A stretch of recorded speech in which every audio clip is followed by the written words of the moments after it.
અત્યારના જેવો જમાનો નહીં. અને ભક્તો એ સમયે કોઈ મોટા ઉત્સવ સમયા પ્રસંગો કરવા હોય ત્યારે ભક્તો એ અગાઉથી કેટલીક તૈયારીઓ કરવી પડે. અને એમાંય હજારો ભક્તો આવે, એ બધા ભક્તોને જમાડવા, મોટા પ્રસંગને પહોંચી વળવા માટે ભક્તો ઉત્સવથી પહેલા શ્રમ યજ્ઞ થાય. શ્રમ યજ્ઞ એટલે શું? શ્રમ યજ્ઞ એટલે ભક્તો ઉત્સવમાં જે જરૂર પડે એ ચણા વગેરેનો લોટ છે, ઘઉંનો લોટ છે, એ બધાનું શું કરવું, ક્યાંથી લાવવો? અત્યારના જેવી ઘરઘંટી તો હતી નહીં. તો શું કરવાનું? તો ઉત્સવથી પહેલા શ્રમ યજ્ઞ, ઉત્સવથી પહેલા શ્રમ યજ્ઞ. અને શ્રમ યજ્ઞની અંદર એ દળનું દળવા માટે એ દરરોજ સવાર પડે અને ગાડું ભરી અને ઘઉંનું ભક્તો એ જેતલપુરની બજારમાં નીકળે, શ્રાદ્ધ કરે. અને જે બહેનોને જેવો સમયનો અવકાશ હોય એ પ્રમાણે એ ઘઉં લે અને પછી દિવસ દરમિયાન એ દળનું દળે અને સાંજે ફરીવાર ગાડું ગામમાં ફરે અને ત્યારે એ ઘઉંનો લોટ ભેગો થાય અને આવી રીતે આગોતરી ઉત્સવની તૈયારી થાય. આ ઉત્સવની તૈયારીની વચ્ચે એક દિવસ ગાડું ફરતું ફરતું જ્યાં પહોંચ્યું, જે જગ્યાએ પેલા લક્ષ્મીબાઈ જે ગણિકા એ એના ઘર પાસેથી પસાર થયું.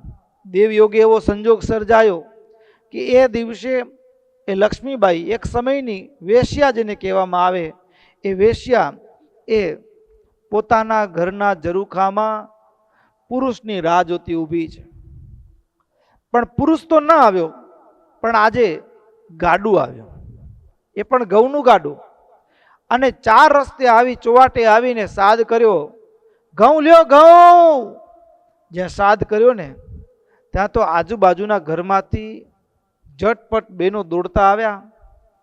બેનો દોડતા આવી, કોઈ સાડીના પાલવમાં, કોઈ કરંડિયામાં, કોઈ અલગ અલગ પાત્રોમાં ઘઉં લેવા માટે આવ્યા. અત્યાર સુધી તો મનમાં એક ભાવના દ્રઢ હતી કે ઘઉં મફતમાં કોઈ આપે નહીં, પણ અહીંયા તો ઘઉં આપે છે પણ કોઈ બેન રૂપિયા તો આપતી નથી. તો શું મફતમાં ઘઉં મળે છે?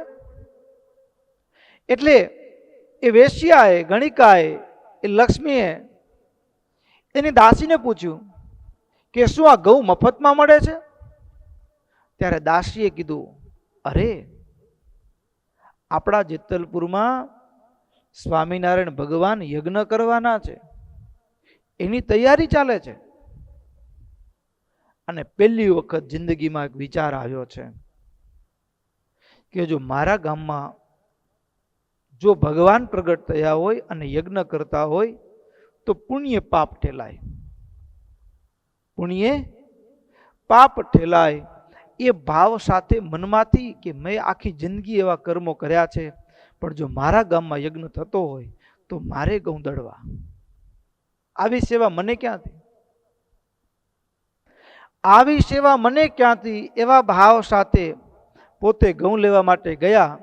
ત્યાં ઘઉં આપનાર જે હરિભગત છે એ તો ગામના જ છે, એટલે જાણે છે કે આ બાઈ કોણ છે. એટલે એણે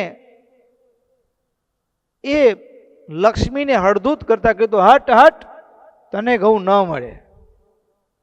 પણ એને હૃદય સોસરો, એ જાકારો હતો ને, એ હૃદય સોસરો નીકળી ગયો, તને ઘઉં ના મળે.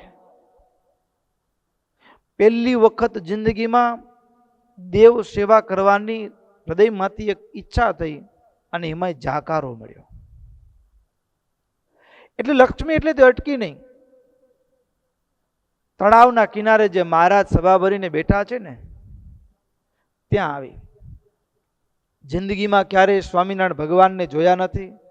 આજે પ્રથમ વખત કોણ સ્વામિનારાયણ, એક વાત મનમાં કે કદાચ સિંહાસન ઉપર બેઠા છે મધ્ય ભાગમાં પાટ ઉપર, એ જ ભગવાન.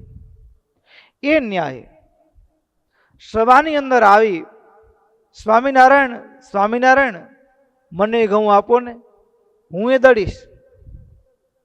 આટલું જે બોલ્યું મહારાજ એ સભાની અંદર ઉતાવળે પગલે આવતી વેશ્યા સામે દ્રષ્ટિ કરી અને ત્યાં શબ્દ સાંભળ્યો ને, ત્યાં સભાના બધાય ભક્તોની દ્રષ્ટિ પણ એ અવાજ તરફ ગઈ. કોણ આવ્યું, કોણ બોલ્યું, બધાય પરિચિત. એટલે તરત જ એમાં એક માણામાં ઘણા આખા બોલા હોય, ઘણા ઉતાવળિયા હોય, એમાં એકથી રહેવાયું નહીં. એને કીધું, મહારાજ મહારાજ, એ નો લેતા, નો દેતા, એને ઘઉં નો આપતા. અરે મહારાજ, તમે ઓળખતા નથી, આ તો આ ગામની ઉતારુબાઈ છે. પેલા બેનનું માથું નમી ગયું. મહારાજ શાંત ધીર ગંભીર પ્રકૃતિથી સભાની અંદરથી આવતા પ્રતિસાદો કેવળ સાંભળે છે, કોઈ પ્રતિકાર આપતા નથી. તે બીજાએ સૂર પુરવતા કીધું, મહારાજ એને તો કેટલાયને ભ્રષ્ટ કર્યા છે, ના આપતા મહારાજ.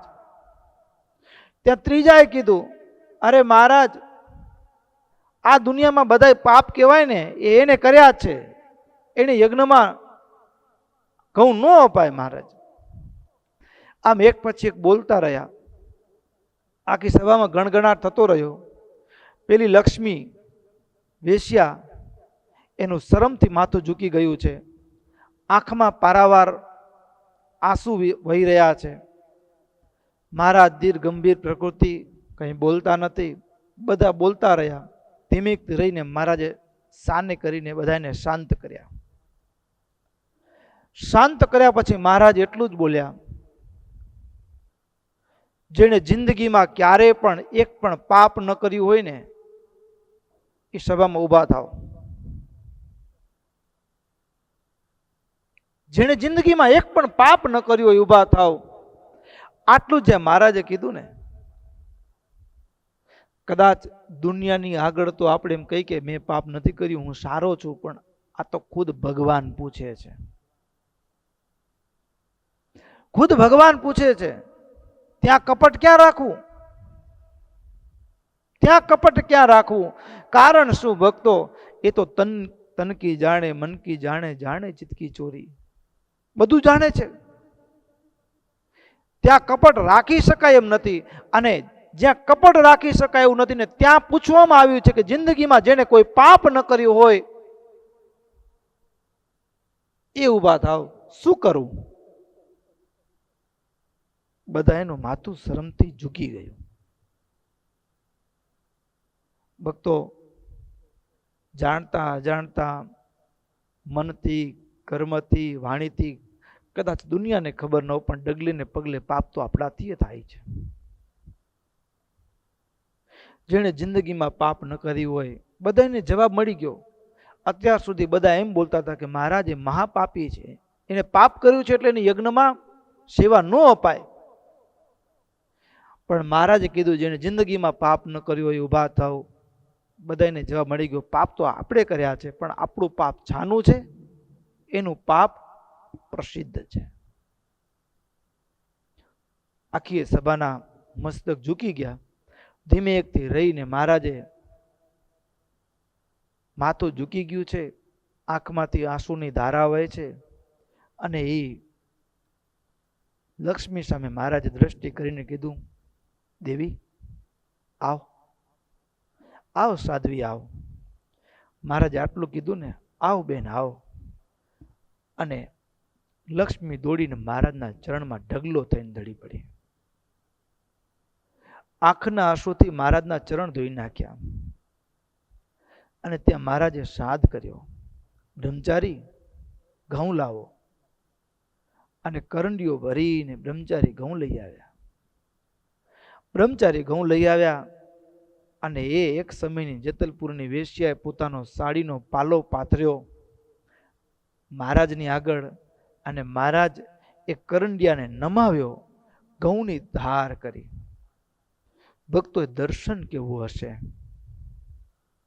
એ દર્શન કેવું હશે કે એ વેશ્યા મહારાજના ચરણમાં છે, મહારાજ પાટ ઉપર બેઠા છે, કરંડિયાની ધાર.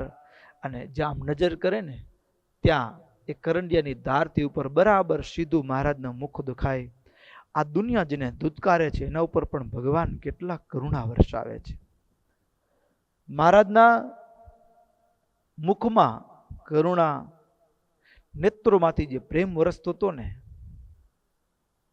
એ પ્રેમ એના ધરાઈને દર્શન કર્યા અને મહારાજ પાસેથી ઘઉં લીધા. મહારાજ કહે, જાતે દળજો. આટલું જે મહારાજે કહ્યું ને, તે બિના સાદે લક્ષ્મી એમ કીધું કે હા પ્રભુ, હું જાતે દળીશ.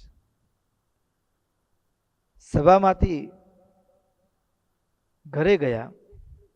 ઘરે જઈ યદ્યપિનું કામ અત્યાર સુધી લોક નિંદિત હતું, પણ લોક નિંદિત, પૈસા ઘણા, આવક જાજી, એટલે ઘરમાં દાસ દાસીઓ, એટલે જિંદગીમાં કોઈથી કામ ન કરવું પડે. પહેલી વખત જાતે દળનું દળવા લાગ્યા. હાથમાં છાલા પડી ગયા.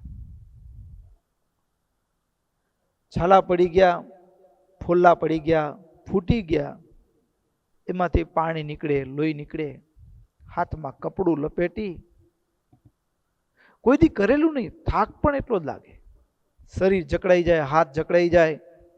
પણ એક જ વાત, શરીરના થાક કરતા પણ મહારાજના જે શબ્દો હતા ને, આવ દેવી આવ, આવ બેન આવ, જાતે દળજે હો. આ જે શબ્દો કાનની અંદર સતત ગુમરાવ્યા કરતા હતા. બીજી બાજુ આંખની સામે જે મહારાજના મુખનું જે પ્રેમ હતો ને, કરુણા હતી ને, એ કરુણા, એ ચહેરો અને કાનમાં એ શબ્દો સતત રમ્યા કરતા હતા. અને શબ્દો અને એ મહારાજનું જે દર્શન હતું ને, શરીરનો થાકે આજે એની આગળ ઝાંખો પડી ગયો. આખી રાત દળનું દળતા રહ્યા, કારણ કે કોઈ દી કરીને બહુ વખત લાગે. સવાર પડી ગઈ. સવાર પડી ગઈ અને સવાર પડતા એક ગાડું ઘઉં વેચવા માટે આવ્યું, બીજું ગાડું એ લોટ ભેગો કરવા વાળું આવ્યું. ત્યાં લક્ષ્મી ટોપલો ભરી ને લોટ આપવા જાય ને, ત્યાં વળી એક ગાડાને હાંકનાર ભાઈએ કીધું કે જા જા, તારો લોટ યજ્ઞમાં કામ ન આવે. ફરી પાછો એ લોટનો ટોપલો લઈ અને એ લક્ષ્મી મહારાજ પાસે આવી. મહારાજ પાસે આવીને લોટનો ટોપલો સભાની અંદર આવે, ત્યાં કોઈ આગળના દિવસે સભામાં ન હોય એવા એક ભગત, અને એ પણ થોડી અણસમજણ રહી હશે એનામાં, એનાથી બોલાઈ ગયું. એ મહારાજ, એ લેતા નહીં હો, આ ગામની ઉતારુબાઈ છે. પણ તે બાજુમાં બેઠેલા ભક્ત એને ચેતવતા કીધું, ચૂપ મર. પણ એ શબ્દ સભામાંથી આવ્યો ને, ત્યાં મહારાજ એમ બોલ્યા, આવ દેવી, બ્રહ્મચારી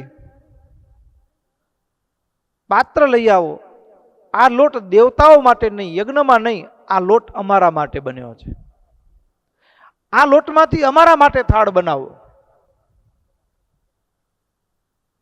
કેટલી મોટી વાત.